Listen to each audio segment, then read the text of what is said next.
Yogi Mahadeva, Yogi Mahadeva, Ade Ananta Shiva, Mahabali Shiva, Mahabali Shiva. Namaste, Sitaram. A pleasant good morning. Welcome to another segment of Rudraaya. I am your host, Nisha Sharma, and Rudraaya is being brought to you with the kind compliments of Maha Rudradev Mandir. Please remember that the Mandir is located at 850 Tapscott Road, Unit 48 in Scarborough, with McNichol and Tapscott being our closest intersection. Now, today on Rudraaya, we will be featuring clips from our women's conference that was held a couple of weeks ago. We'll now join Samara Sipasad, who is actually the host for a women's conference, to provide you with an introduction to our speakers. Enjoy. Well, through this conference, we hope to honor the memory of the late Jatinder Kuman, who sadly passed away shortly after receiving her Master's of Business Administration.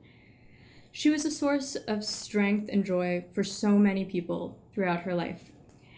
And in her dedication of striving towards success in her life, and in assisting others to achieve success in theirs, she demonstrated the nobility that exists in putting your best foot forward every single day. So throughout this conference, we have 5 incredible women here to talk to you about the trials and tribulations that they've encountered in achieving success in their own lives, and how it relates to the virtues of the women of the Panch Kanya. The women addressing you today are Crystal Ramrup, Gauri Guha, Ami Sangavi, Samrit Guman, and Nisha Prasad Sharma. Nisha will now come and introduce to you the women of the Panch Kanya and the virtues they possess. Namaste, everyone. As we know, women have traditionally been regarded as powerful entities, the source of life and energy. The Ramayana and Mahabharata mentions 5 women as ideal women: Ahilya, Draupadi, Sita, Tara, and Mandodari. Scholar Pradeep Bhattacharya refers to these ideal women as Panch Kanya in his book, The Panch Kanya, Ideal Women of Ancient India. One might question, why is the word Kanya used to describe these women, as they were all married? As we all know, the literal meaning of the word Kanya is young, unmarried, untouched girl. However, the term Kanya used here has deeper connotations than merely its literal meaning.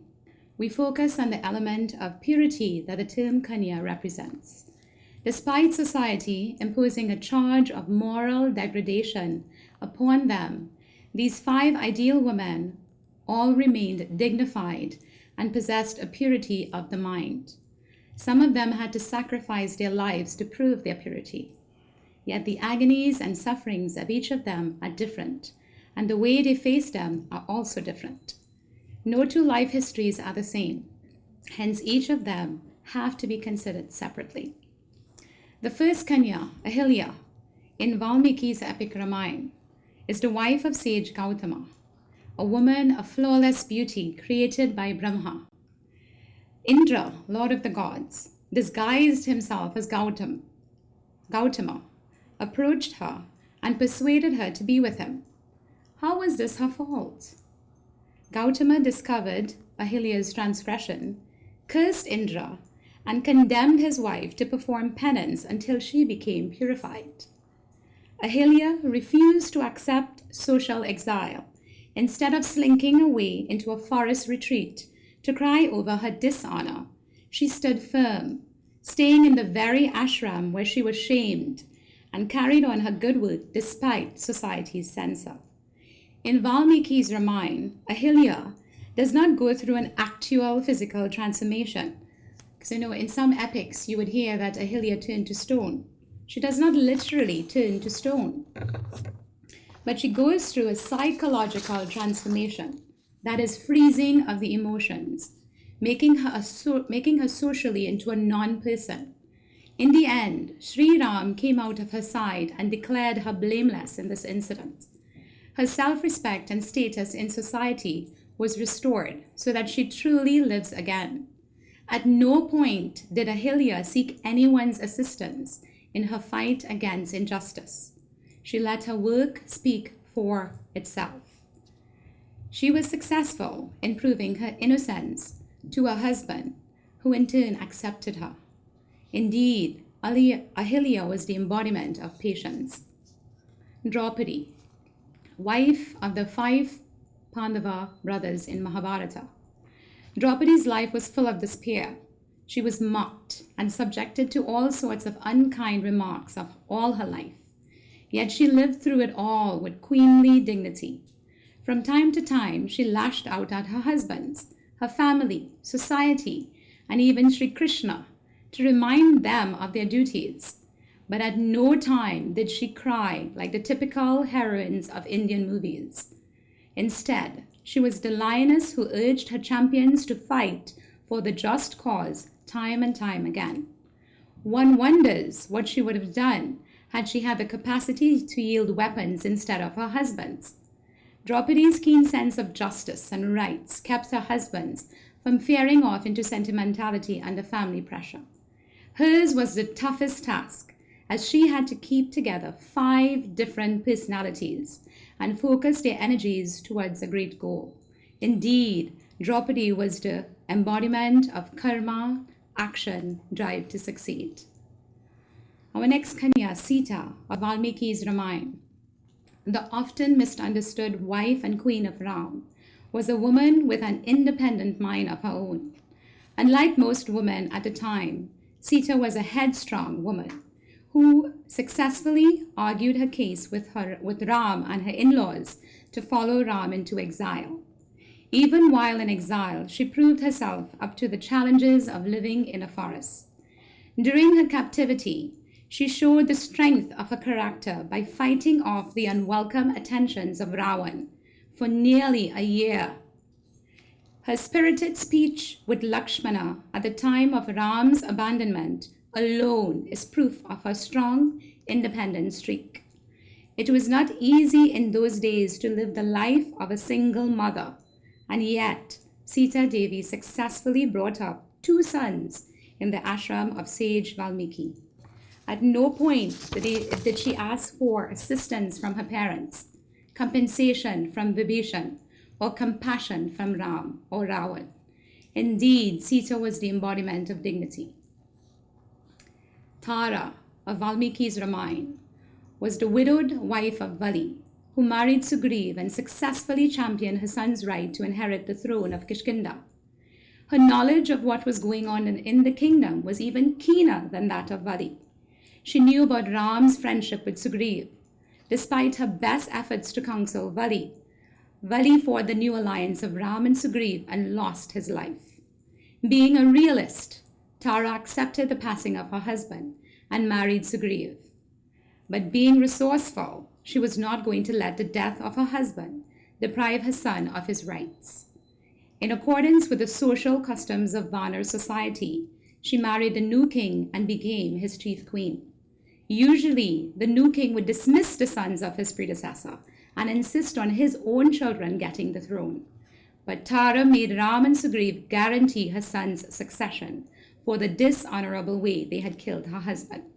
She kept up the diplomatic pressure on the new alliance to make sure her son would not be the loser in the new rule. She reinforces the image of woman as companion and protector, a quality often assigned to the male in subsequent ages. She represents the immense capabilities and potential that resides within the feminine psyche. Tara is indeed the embodiment of resourcefulness. Last but not least, our last Kanya, Mandodari.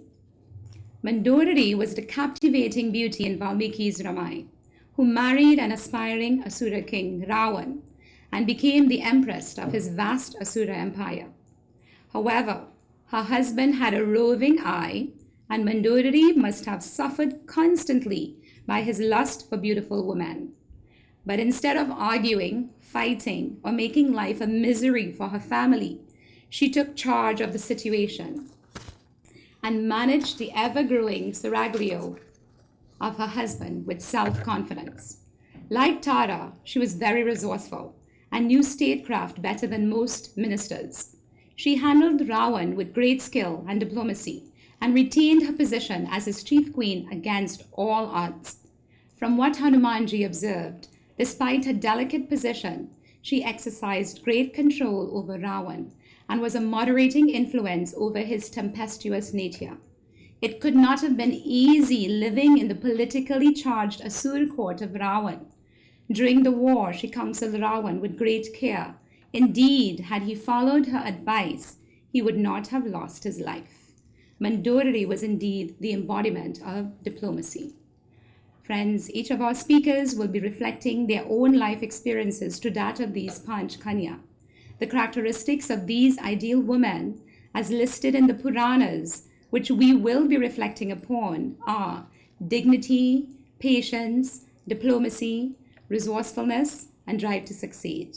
We will share with you our own experiences of how we triumph over every adversity and emerge victorious, providing you with an insight of what it means to be an Indian woman in today's society.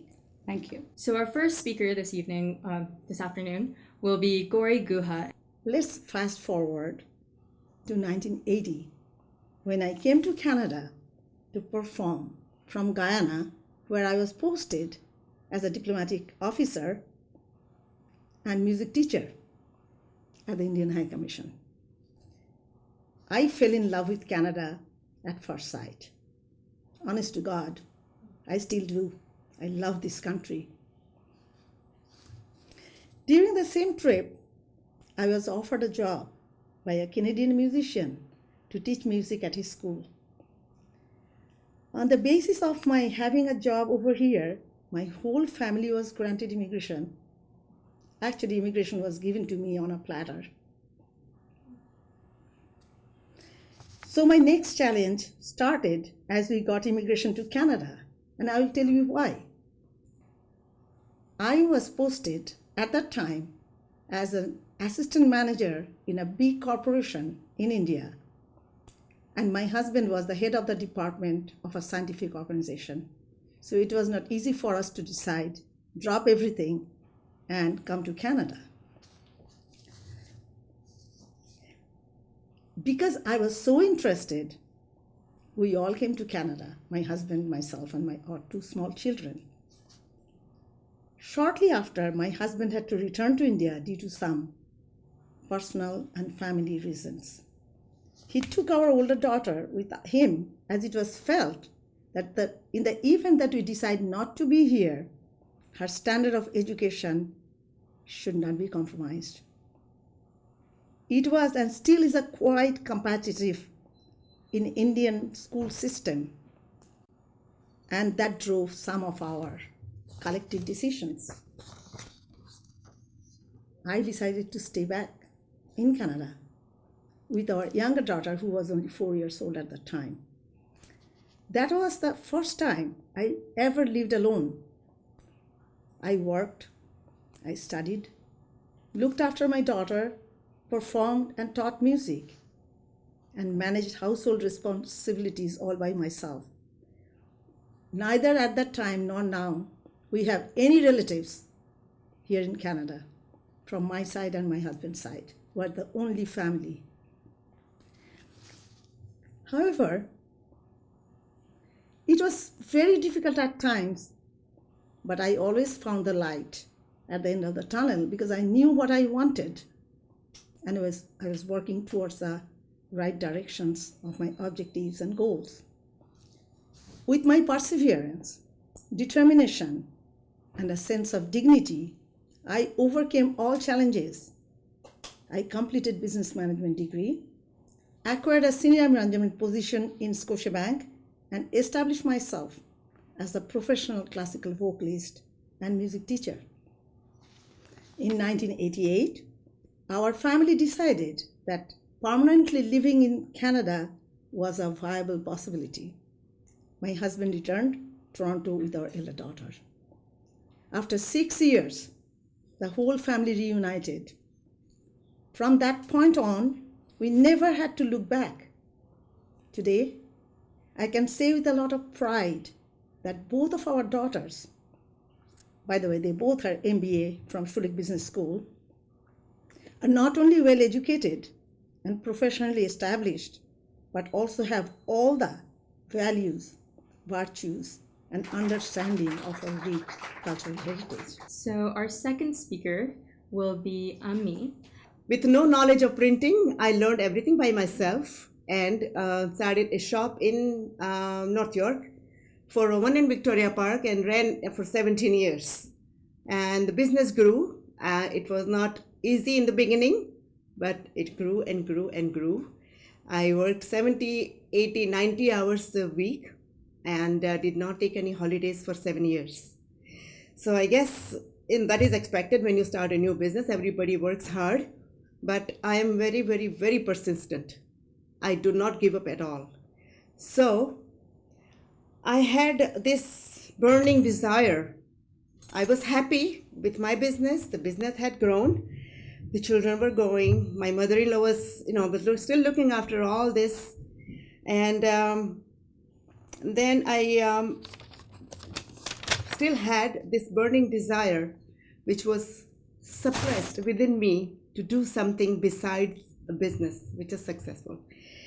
And the thing that kept me going was the positive attitude, faith, and the smile on my face. Keep smiling to stay positive. See all these deities? They all have smile on their face. You will never ever see a deity look like. So they all have smiles. So smile and give your people positive vibes around you. And that is the strength that I learned, and that maybe I have it since I was a child. A lot of people ask me that, are you always like this? I said, yes. When I was born, I was smiling. I didn't cry. So I guess that's what it is. But I must have cried. I hope I'm here. So there is also a saying that do what you like is freedom, but liking what you do is happiness. And I was happy and very, very busy with my business. And deep inside me, as I said, there was a burning desire for something to come out, which is my passion for dancing. And the dance became my therapy for going through life's challenges. Clinic West Durham is where you will find experienced doctors and therapists serving the Durham region for over 10 years.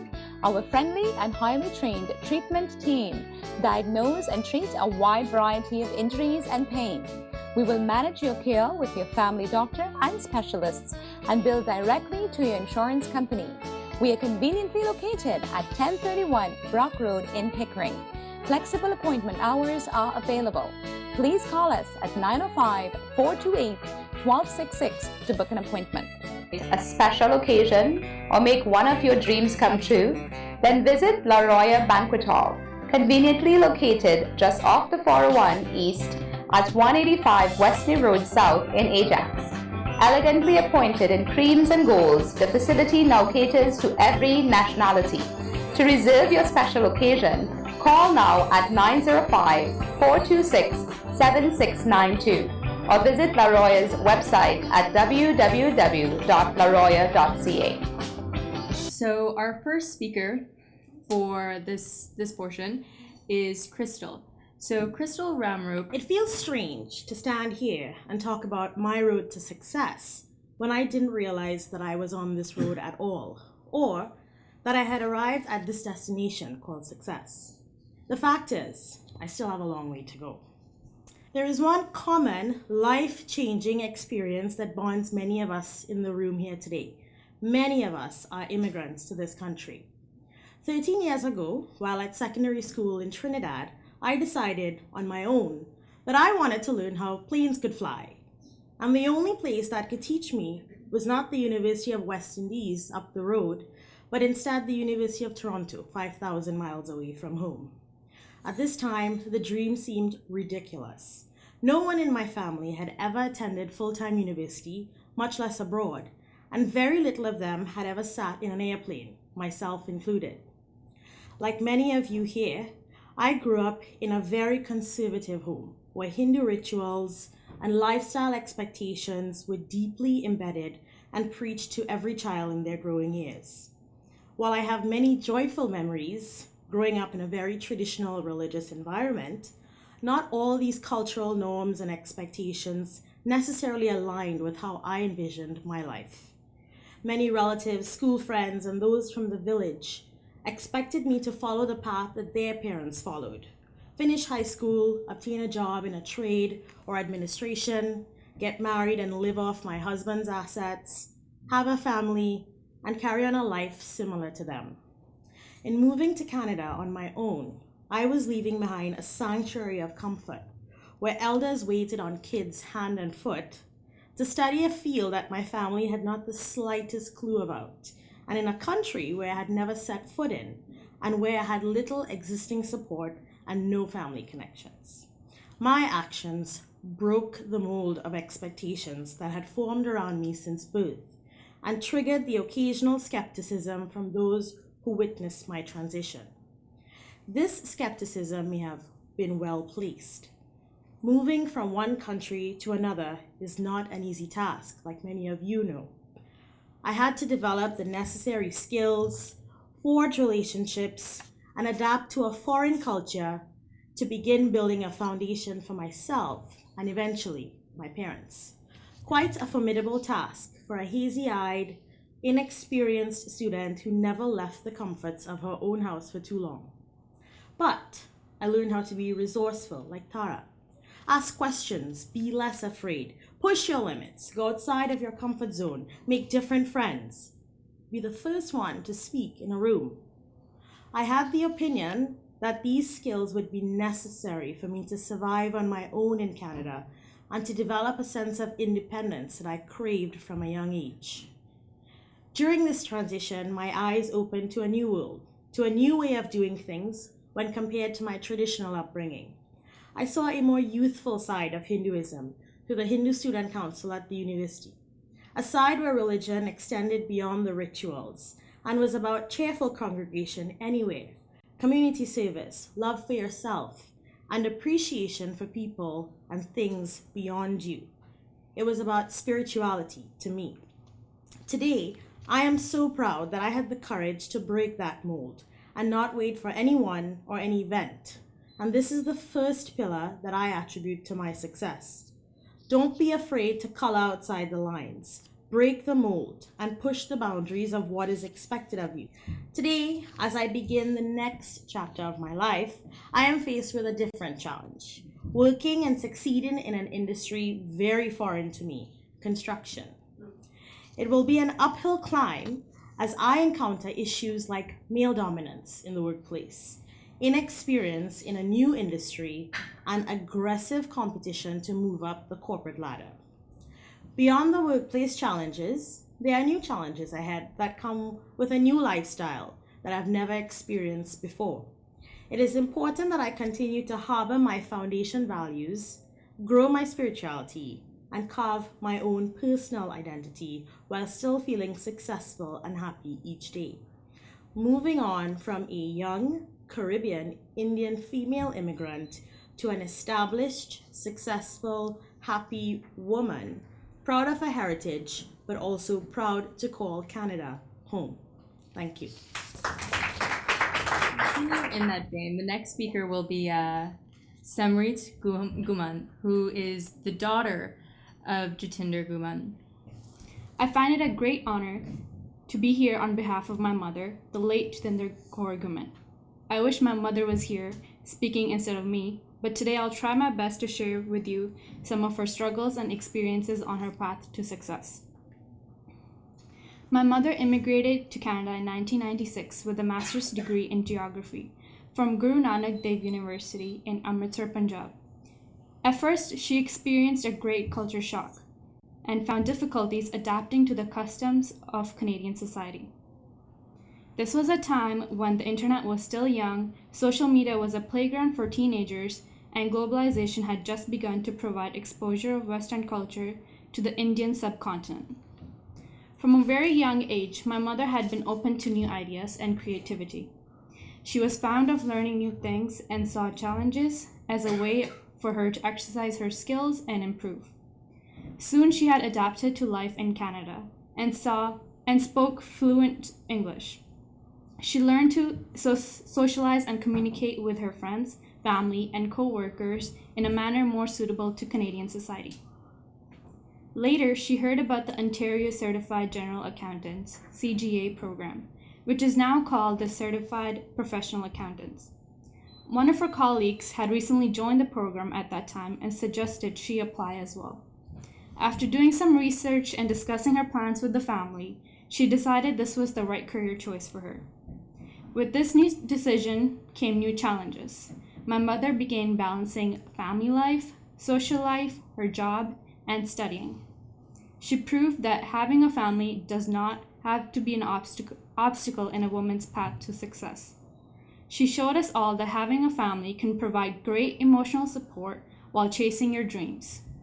She worked hard for years with the right time management, patience, and cooperation from my father.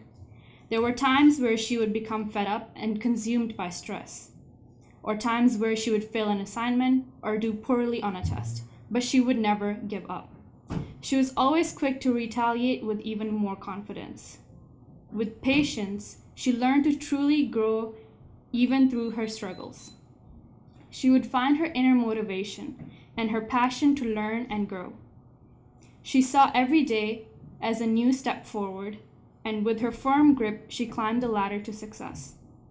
As a young child, she never failed to leave me in awe. In 2010, she achieved her goal of becoming a CGA. Her years of hard work paid off, and the whole family came together to celebrate her success. But she knew she had the potential to do more and was not yet satisfied. So in 2012, she graduated from Laurentian University with an MBA, alongside with Nisha.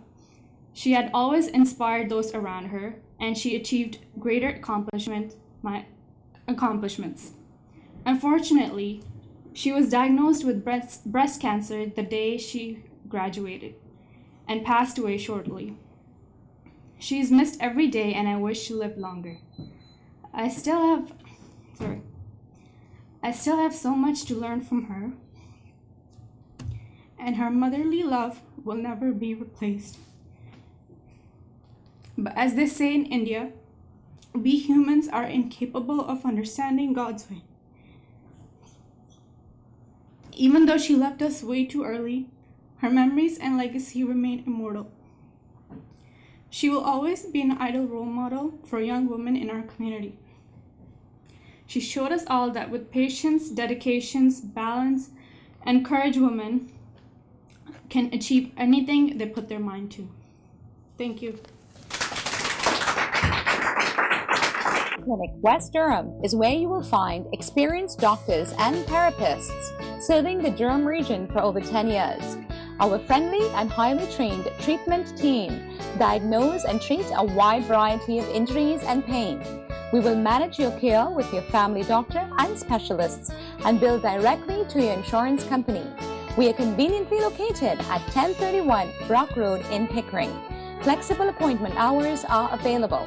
Please call us at 905-428-1266 to book an appointment. My dear viewers, thank you for tuning in today with us on Rudraaya. We look forward to seeing you next week. Have a blessed week. Namaste. Raghupati Raghav Raja